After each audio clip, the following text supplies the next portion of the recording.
நெல்லை நாட்டுக்கோழி வளர்ப்பு நேயர்கள் அனைவருக்கும் வணக்கம். இன்னைக்கு நம்ம பார்க்க போற தலைப்பு என்னன்னு பார்த்தீங்கன்னா, நம்மளுடைய வயல்ல வந்து வித்தியாசமான முறையில வந்து ஒரு கூடும், அதில வந்து பார்த்தீங்கன்னா, ஒரு சில முட்டைகளும் இருந்தது. ஸோ இது என்னன்னு பார்த்தீங்கன்னா, நம்மளுடைய வயல்ல வந்து களை எடுக்கலான்னு சொல்லிட்டு நெறைய செடிகள வெட்டினோம். அப்போ பார்த்தீங்கன்னா, இந்த கூடு இருந்தது.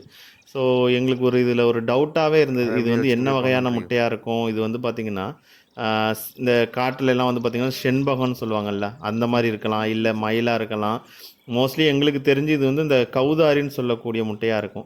ஸோ ஒரு டவுட்ல வந்து கோழியில நாங்க வந்து இத அட வச்சு பார்த்தோங்க. ஆமாங்க. அதே மாரி கோழியில அட வச்சோனே, ஒரு சர்டைன் நாட்கள் கழிச்சு வந்து பொரிச்சிருச்சு. ஸோ நாங்க நெனச்ச மாரி வந்து பார்த்தீங்கன்னா, இது வந்து இந்த கௌதாரின்னு சொல்லக்கூடிய முட்டை தான். இப்ப நம்ம ஊர்கள்ல வந்து கருவாலி அப்படின்னுவாங்க. ஸோ அது கௌதாரிங்கிற கூடிய ஒரு இனம் தான். ஸோ இதுவுமே வந்து ஒரு அழிந்து வரக்கூடிய ஒரு இனம் தான். பட் ஆனா நாங்க வயல கிளீன் பண்ணும்போது எங்களுக்கு கிடைச்சுதுன்னா, ஆனா அங்க அதோட தாய்ப்பறவை எதுவுமே இல்லங்கும்போது, அத நாங்க கோழி எடுத்தாந்து வச்சாச்சுங்க. கோழியில வச்சிங்கன்னா பார்த்தீங்கன்னா, அந்த கோழி அந்த குஞ்சு பொரிச்சோனே ரொம்ப குட்டியா இருந்தது. நம்ம கோழி பார்த்துக்குமா? அப்படின்ற மாரி ஒரு டவுட்லயே வச்சோம். பட் பரவால்ல அது பார்த்துக்குச்சு. பட் இருந்தாலும் வந்து பார்த்தீங்கன்னா, அது கோழிகள் வந்து நார்மலா இரைய கொத்தி குடுத்துச்சுன்னா, அந்த குஞ்சுகள் வந்து பயந்துக்கிட்டே தான் இருந்ததே தவிர, அது இது பண்ண முடியல. அதனால கொஞ்ச நாள்லயே வந்து கோழிய தனியா எடுத்து போட்டு, அந்த குஞ்சுகள மட்டும் வளர்க்க ஆரம்பிச்சோம். இது கரெக்ட்டா ஒரு 3 மாசத்துலயே வந்து பார்த்தீங்கன்னா, ஆ எ இந்த அளவு நல்ல பெருசா வளர்ந்துருச்சு. ஸோ அதுக்கப்புறம் எங்களுக்கும் மனசு கேட்கல. ஓகே இத நம்ம திரும்ப கொண்டு போய் காட்டிலேயே விட்டுறலாம் அப்படின்னு சொல்லிட்டு, இத நாங்க என்ன பண்ணிட்டோம், இத வந்து திரும்ப வயல் அந்த காடுகளுக்குள்ளேயே விடலாம் அப்படின்னு சொல்லிட்டு விடலாம் அப்படின்ற மாரி ஒரு ஐடியா எடுத்து விடலான்னு ட்ரை பண்ணோம். பட் ஆனா அது எப்படி சர்வே பண்ணிக்கும்னு தெரியல.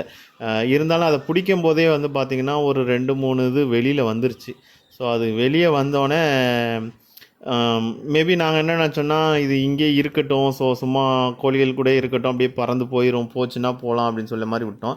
பட் ஆனா இங்க வந்து பார்த்தீங்கன்னாக்க, அது இந்த கோழிகள் வந்து அதுங்கள கொத்த ஆரம்பிச்சுச்சு. ஏன்னா அது இந்த கோழி கூட்டத்தில வித்தியாசமா இருந்தோனே, அதுங்களும் பயந்து ரொம்ப ஓட ஆரம்பிச்சதுங்க.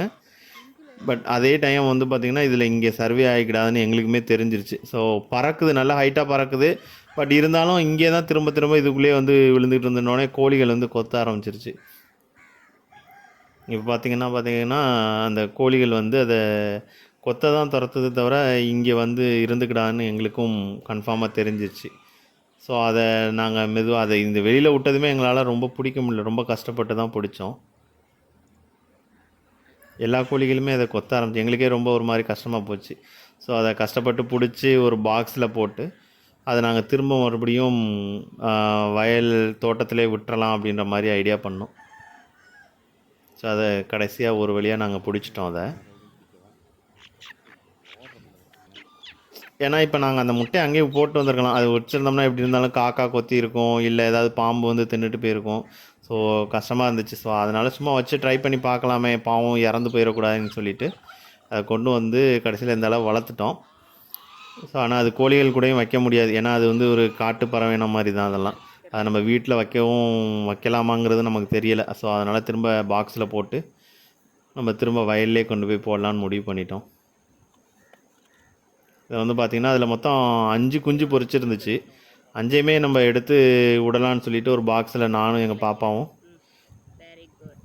அத மெதுவா வீட்டோட தோட்டத்துக்கு பின்னாடி கொண்டு போயி தொறந்து விட்டோம். ஆனா ஃபர்ஸ்ட்டு போகல. ரொம்ப நேரமா ஏன்னா அதுங்க அப்பதான் ஃபர்ஸ்ட் டைமா வெளியில சர்வே பண்ண ட்ரை பண்ணுதுங்க. அது எப்படி இருந்துக்குடுன்னு தெரியல. பட் என்ன இருந்தாலும் நம்ம அத வீட்ல வளர்க்க முடியாதுல்ல. ஒரு சிலது டக்கு டக்குன்னு பறந்துருச்சுங்க. அப்புறம் பார்த்தீங்கன்னா, மல்லு கட்டி தான் நாங்க எல்லாத்தையும் வெளியில விட்டுருந்தோம். ஓகேங்க. எப்படியோ இந்த பதிவு வந்து உங்களுக்கு பிடிச்சிருக்கும்னு நினைக்கிறேன். ஏன்னா, இதுவே வித்தியாசமான ஒரு பதிவு தான்.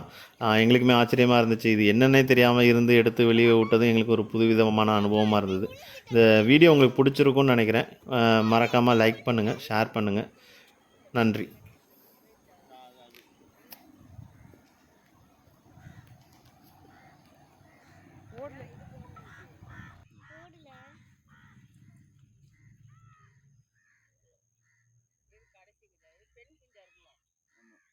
அத விரட்டி விடுங்கம்மா. அது உள்ள போச்சு.